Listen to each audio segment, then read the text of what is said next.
Friends అందరూ అలాగొన్నారు బాగున్నారా? అక్కడ మామిడికాయ సీజన్ వస్తుంది కదండి. మా ఊరికి అయితే మామిడికాయ కోసి పెడుతున్నాను. చిన్న మామిడికాయ ఇది నిన్న మా అత్తయ్య బజార్కి తెచ్చింది. చూడండి అంత బాగున్నాయి.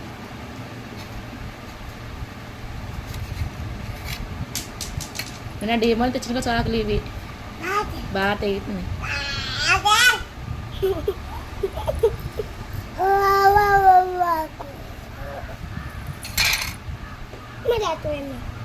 చూసా ఫ్రెండ్స్ అలాగ వచ్చిందా షేప్ బాగా వచ్చింది కదా ఫ్లవర్స్ లాగా. ఇంకోటి కోస్తాను చూడండి.